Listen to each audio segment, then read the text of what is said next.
Do you have a lot to say, but still feel like you don't have any content ideas? Do your words feel blocked? That no matter how hard you try, you still can't seem to string any words together to make a sentence? There are no words on the tip of your tongue waiting to be spoken? Well, the solution is not to push or force your message into the market just for the sake of being consistent. You have to realize that there are seasons in business, just like there's seasons on this planet. And the season of business that you might be in right now is one of reflection and calibration. Reflecting on the message you've been bringing to the market, the angle in which you've been delivering that message, and your position that you've been taking up in the market. And then calibrating to His word and ensuring that you are fulfilling His purpose for your life and not just off doing your own thing. The moment that we are feeling like we have to push, that generally means that we are not calibrated. I want you to think about the word push. When we have to push something, it's because we are attempting to use force and move something that is in the way. But when we are truly calibrated to His word and His purpose for our life, there is more ease, there is more flow. Now, I'm not saying that the journey is easy, but what I am saying is that it's not going to feel like we're pushing through. Our message is going to be pulled out of us. And there's an ease that tends to happen. There's a flow that tends to happen with the message that comes to the market.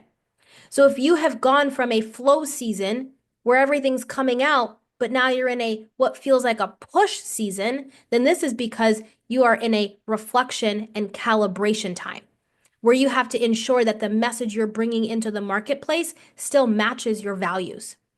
One of the things that I had to learn about content creation and bringing our message to the market is that our audience does not hear our words. Our audience feels in between the spaces of our words. So, what actually fills the spaces of our words? It's our belief, it's our conviction, it's our emotions. And all of that combined is the energy in which we are putting into the marketplace. And so words carry energy, and the spaces in between the words is what your audience is picking up on. The audience will hear everything that you are not saying. This is why two people can put out the exact same message into the marketplace. One person we instantly click with, the other person, complete repel. And it's either the exact same words or a similar message. The person that we instantly connect with, they're coming from a place of service. They're coming from a place of love. The ideas that they've had in their head has meshed with their body into their vessel. They've become an embodiment of that message. So now they're able to speak it and they're excited to serve. And they're not worried about what you think of them. They're not worried about if you like them or not, or if they're going to be accepted. They have a message to share and they're going to deliver it. Whereas the other person who says the exact same message or something similar, this person might be worried. Hey, if I don't keep showing up, people are going to forget about me. Maybe they just have all the ideas in their head, but it's not an embodied message because they're just regurgitating something that they heard someone else say. And so we're going to be able to feel the undertone of what the creator is actually feeling. The words are literally carrying an energy that will build trust with our audience. This is why with some people there's this ease of inherent trust. And with other people, you hear them and it just sounds flat. It's not necessarily that you don't trust them, but there's like nothing there, which could mean you don't trust them. But there's not a connection. There's nothing there that's really pulling you in. And so this is why I say if we are not reflecting and calibrating, but we're pushing our message into the marketplace, your audience isn't going to hear that message anyways. That message is going to fall flat. So all of your effort to push and force your message into the marketplace is never going to cut through the noise because the space in between the words is filled with worry or doubt or fear or trying to keep up with a worldly timeline. God has a timeline, and his timeline is always perfect. It's always on time. Drop in the comments right now if God is always on time for you, because he is. He is so faithful. And what this often asks us to do is to slow down.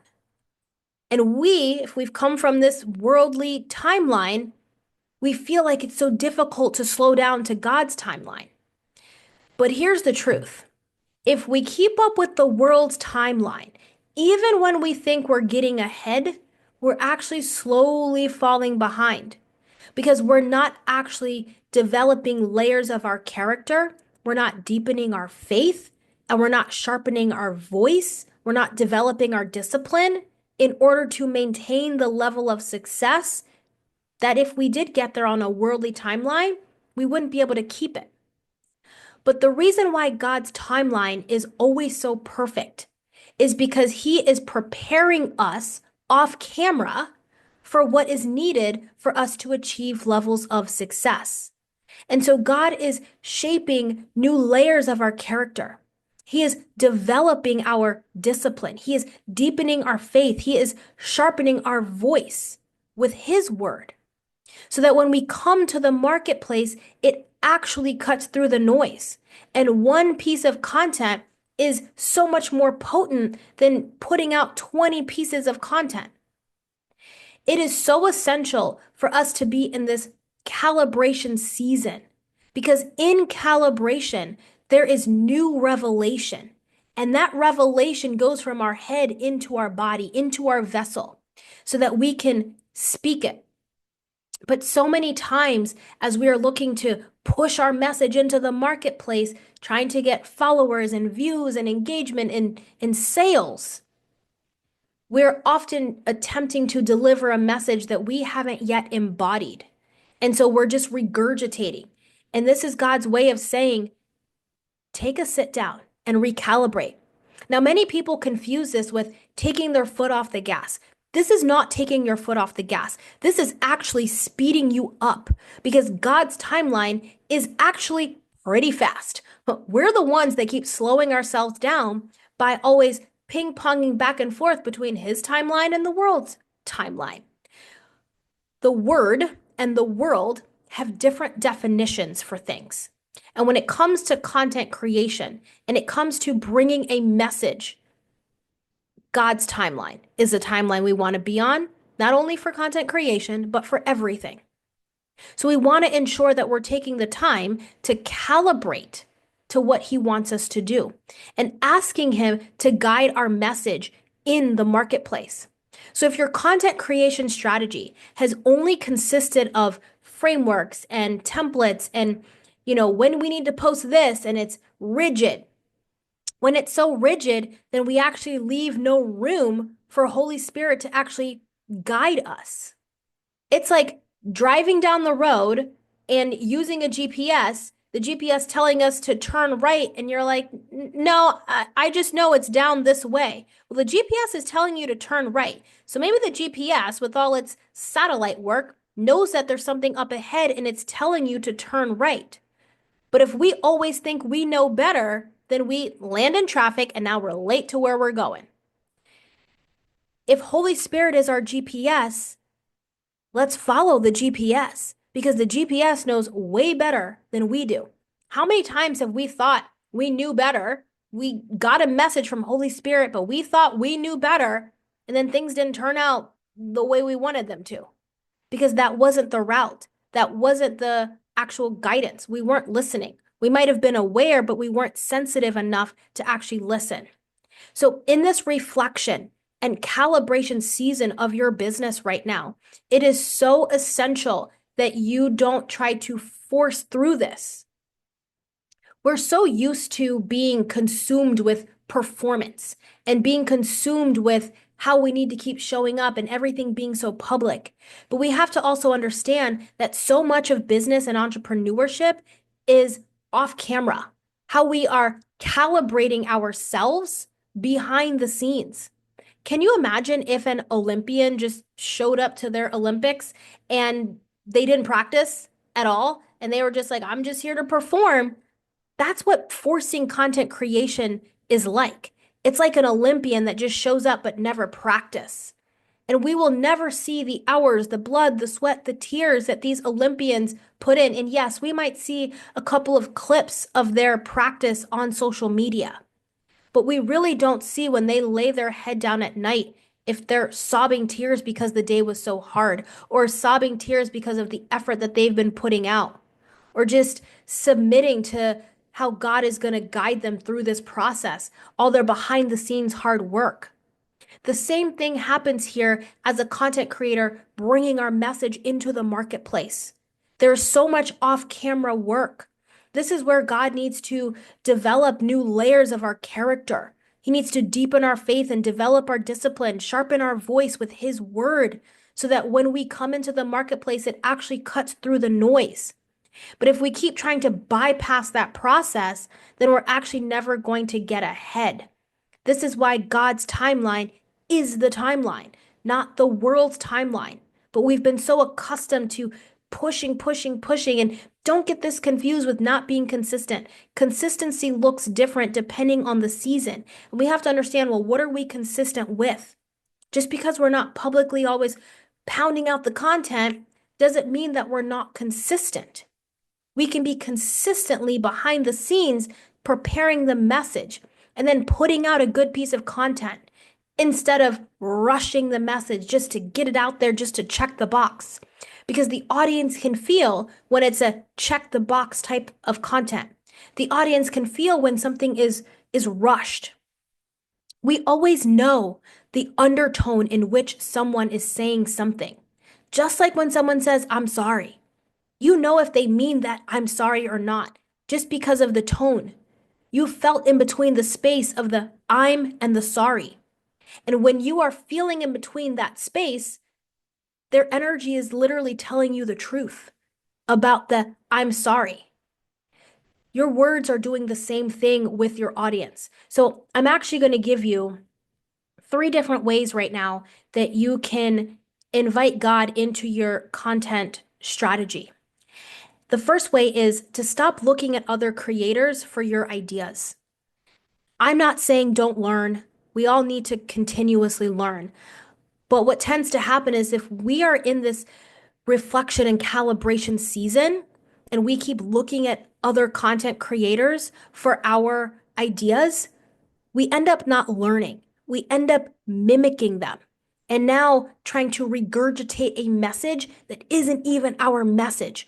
We've just so desperate to get something out there that we've end up sourcing and pulling other people's ideas and attempting to make them our own. But that isn't the case. So when you're in this season, you want to kind of shut down the noise, turn the volume down. So you are not looking at what other people are doing, thinking you're learning, but what's actually happening is you are mimicking. This is why it's so essential to have a strong sense of self-concept. Because when you have a strong sense of self-concept, then that means that when you are looking at others in the marketplace, you won't have this tendency to mimic them. And you're not doing it intentionally. You're not trying to take their idea. But what's happening is you are looking to grasp onto something because you're attempting to keep up with a worldly timeline. And that worldly timeline, you need to keep going. So you're going to grab on to anything you can to now put it into the marketplace. The second way to let God into your content creation strategy is to take revelation or to take action on the revelation that He's given you. What tends to happen is we are so rigid in our content creation strategy, rigid to the point that we're not letting anything new in. Even when we get that download from Holy Spirit, even when we're feeling guided to bring a different message or a different angle into the marketplace, we don't listen because we're so rigid in following a certain kind of structure. So it doesn't leave us flexible enough to play with Holy Spirit entering our message. But when you take action on the revelation that you are given, you're actually going to find more clarity. You're going to find more clarity within yourself, but you're also going to allow your audience to feel in between the space of your words. And they're going to pick up on something. And you're going to allow Holy Spirit, you're going to allow God to carry your message into the marketplace. Our body is just the vessel, and he speaks through us so we get our word out there. But we have to be open to the revelation, because what he's actually looking to do is give you more puzzle pieces to put together. Because right now you're looking at a 1,000 puzzle set. Is that a thing? And as you're looking at that, what God is looking to do is connect your puzzle pieces together so your message is clear. But if you have an idea of what you think that picture is going to look like, then you might not listen to how the Holy Spirit guides you when they drop in a message on something else to do, a different way to look at the message you've been bringing into the marketplace. So we have to be open to that GPS. We have to be more trusting and taking action on that revelation, because that revelation is the miracle. It is the actual breakthrough that we have been looking for. And the third way is, what has God asked you to do that has nothing to do with business? This is so essential, because if we are looking to have a breakthrough in our business and unblock all of the things that have been happening, but he's asked us to do something in a relationship or in our personal life in some area, and we haven't taken action, I encourage you and I invite you to go follow through on all the other things that you're being guided to do and watch how that translates into your business. As of recently, Holy Spirit has been guiding me to throw away so many things. I have thrown away almost like just so many things. And I don't even know why I'm being asked to throw certain things away, but I personally believe that what Holy Spirit is teaching me on a different depth is detaching from so many things. And so as I'm being guided to throw these things away, I'm actually noticing different levels of revelation, even in my own content. Even in this particular video I'm creating for you right now, this is not the original video that I was going to make. This was a guidance from Holy Spirit and having some conversations with other people that actually confirmed just the message that I'm going to be sharing here. And so as I'm throwing things out, I actually cleared off the top of my bookcase. There were some things on there that I hadn't looked at in a really long time. But as I was looking through, I heard Holy Spirit say, throw this away. And I was just like, okay. And that was it. I just threw it away.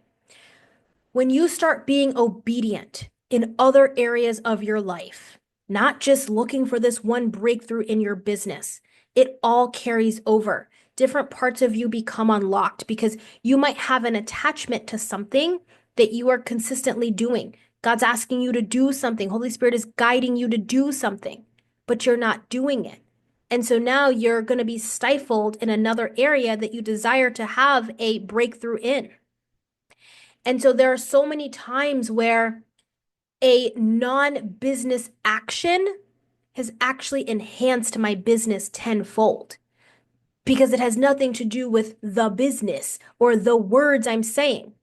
It has everything to do with the spaces in between the words, because I'm calibrated to him. And that is the whole point of when you're in this season and he's asking you to do something that's not business related, go do it. And don't do it 10 days later, 2 days later, a week later. Do it now. Do it ASAP, because he's asking you to do it. That level of obedience translate. That is how you calibrate, and that will spill over. So this is how you actually get content ideas. Unblock yourself and take what's in your head, drop it into your vessel, into your body, so that it can be an embodied message for you to now speak into the marketplace, so it cuts through the noise, and that your people start to feel in between the words, because they're already feeling in between the words, but it's a matter of what are they feeling. So they are feeling what you are feeling. So if you're feeling desperate, if you're feeling needy, if you're feeling like you need the validation, you need your audience to tell you how good you are, if you need all of that, that's what they're picking up. But if you're reflecting and calibrating to God, and you're allowing Holy Spirit to guide you in your day to day, and you are feeling the joy of the Lord in your heart, and you are feeling the service that you are bringing into this world, that is what will fill the spaces of your words, and that is what your audience will feel, and that is what compels people to buy. I trust that this video blesses you and serves you. Share this with a business bestie. Drop in the comments and let me know how this message landed for you, and I will see you in another video. Bye.